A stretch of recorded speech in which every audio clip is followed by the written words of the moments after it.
Hello, fifth graders. Today I will be showing you how to fill out your reader's response activity for the novel The Orphan of Ellis Island by Elvira Woodruff. Our reader's response activity for this novel is a literature map.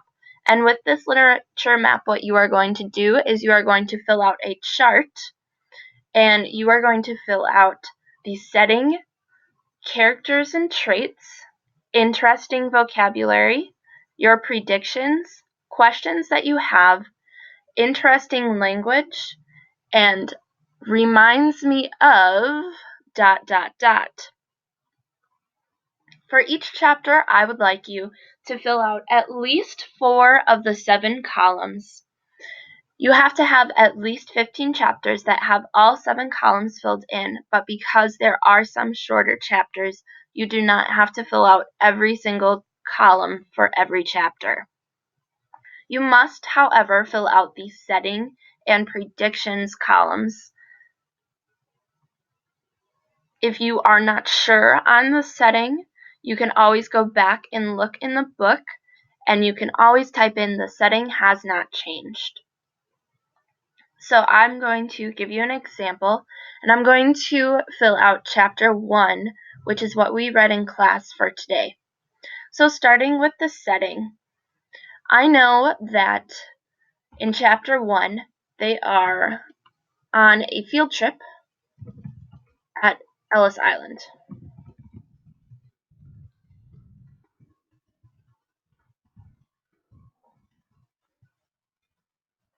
I don't know much else about the setting, but I'm going to assume that it is during the school day, since they are on a field trip. Alright, the next column is characters and traits. So far we know one main character, and his name is Dominic. And we know that Dominic is an orphan, and it seems like he's lonely.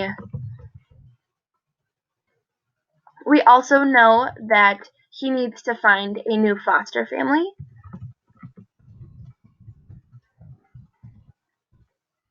and that he didn't make a lot, and that he doesn't have a lot of friends.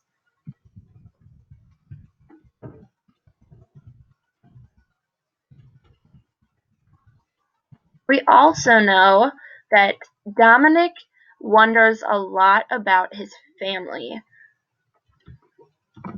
and he always is wondering where he is from.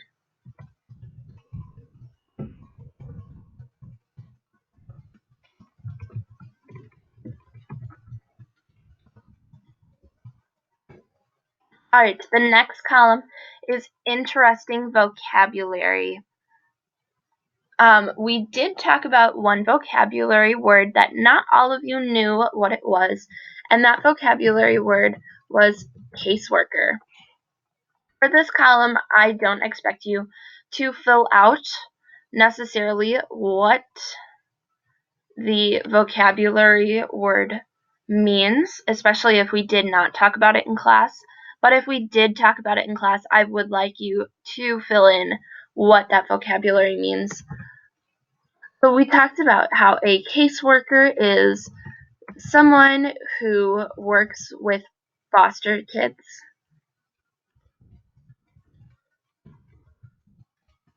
Help them adjust and find a family.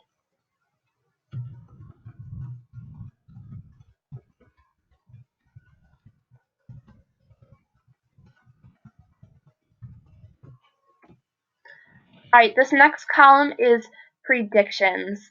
I want you to make a prediction on what is going to happen next, or what you think will happen throughout the entire book. So for this prediction, I'm going to say one of the predictions that you came up with in class today, and that prediction was you think that the students will figure out Dominic is an orphan and will judge him based on that.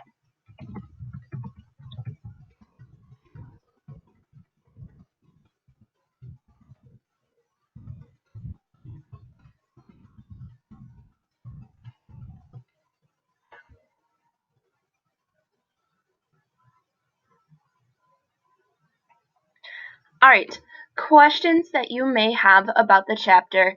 So in this chapter, one of the questions that we talked about in class that you guys had was, where did the key come from?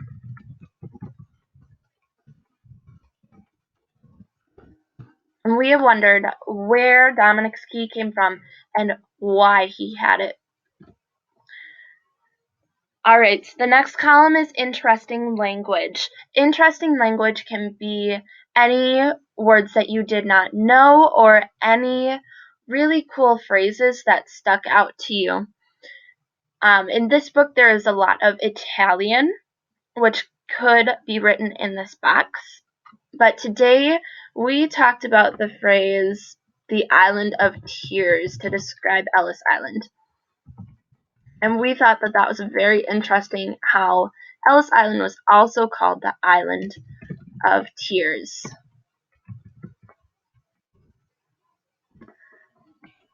Alright, the last box is reminds me of.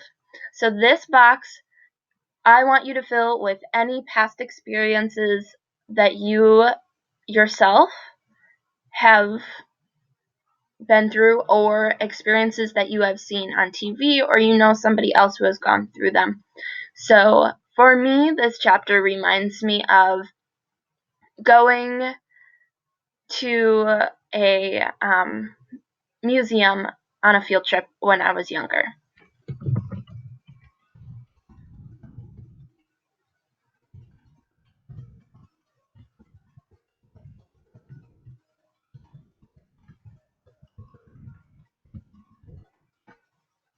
And that is how I would like you to fill out your reader's response activity. Let's just take a look at the directions for a minute.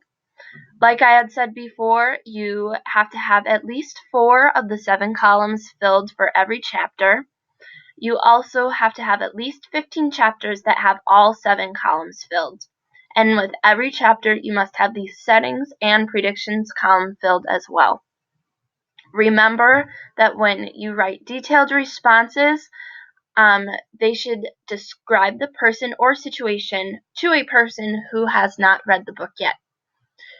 The last things on your specific instructions are, in Google Classroom, you will find a link to create a copy of the chart from above.